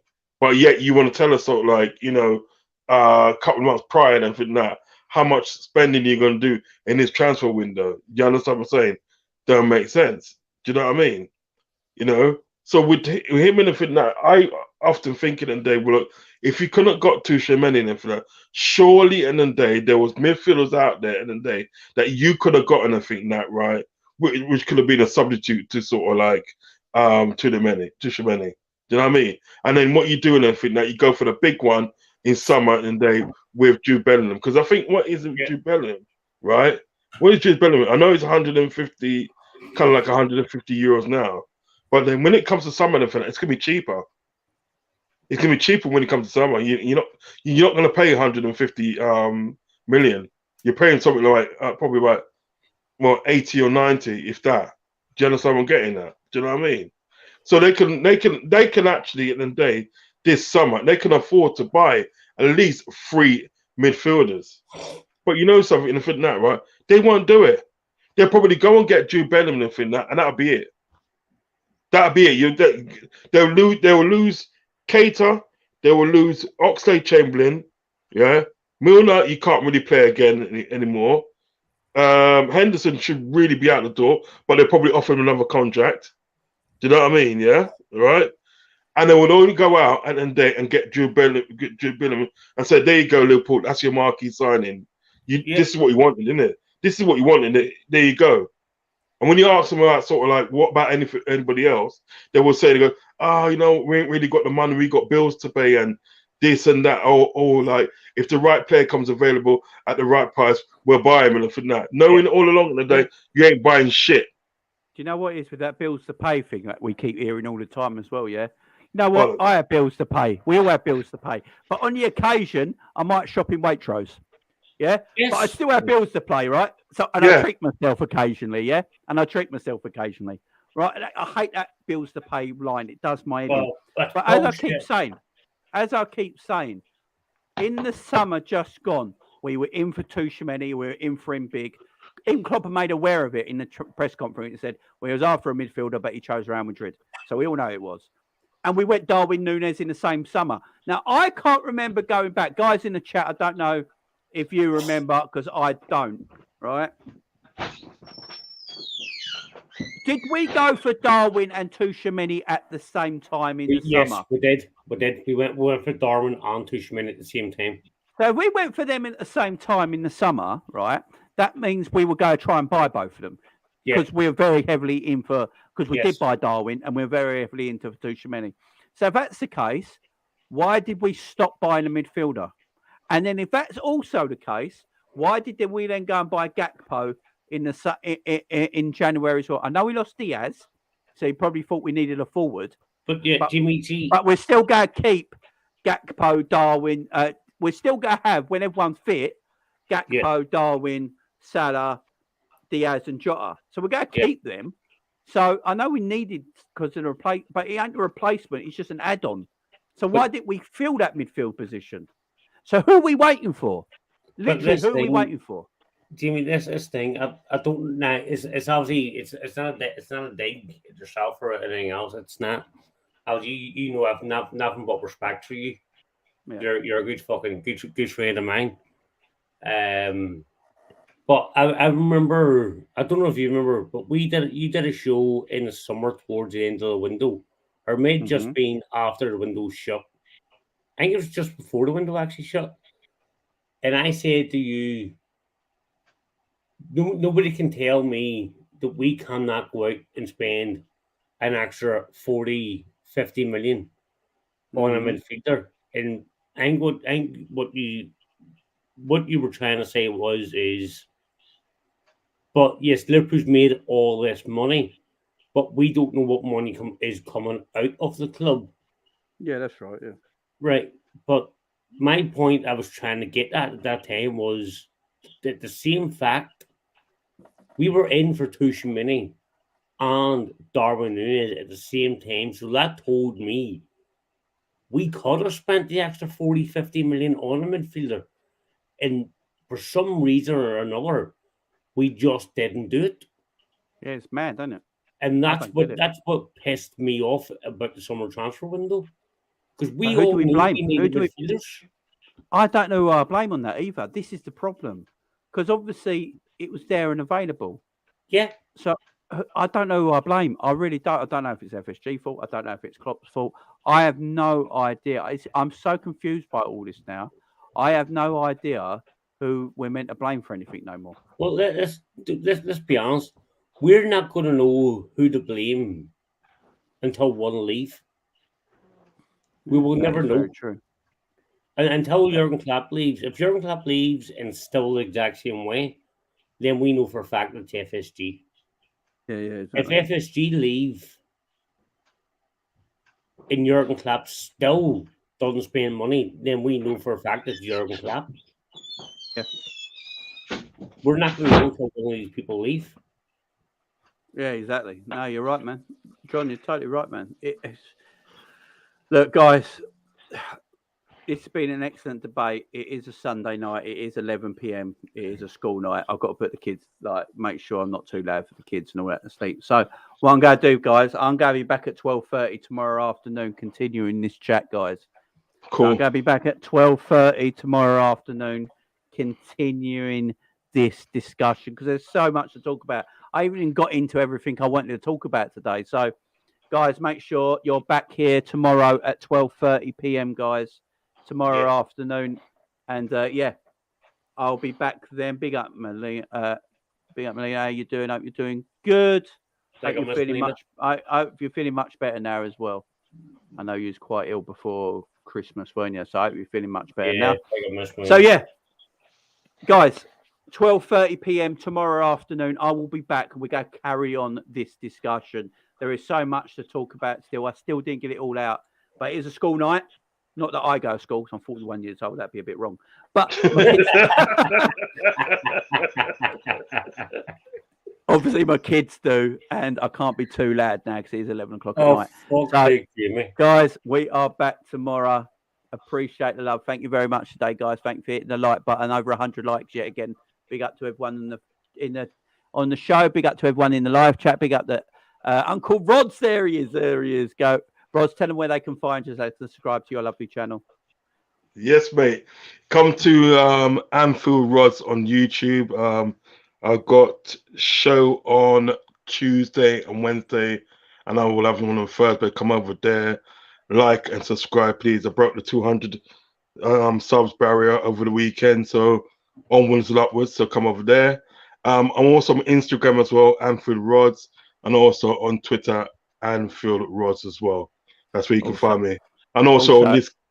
Also, this lovely guy's channel as well, this sexy man he got here with his 1970s porn moustache. It is a bit.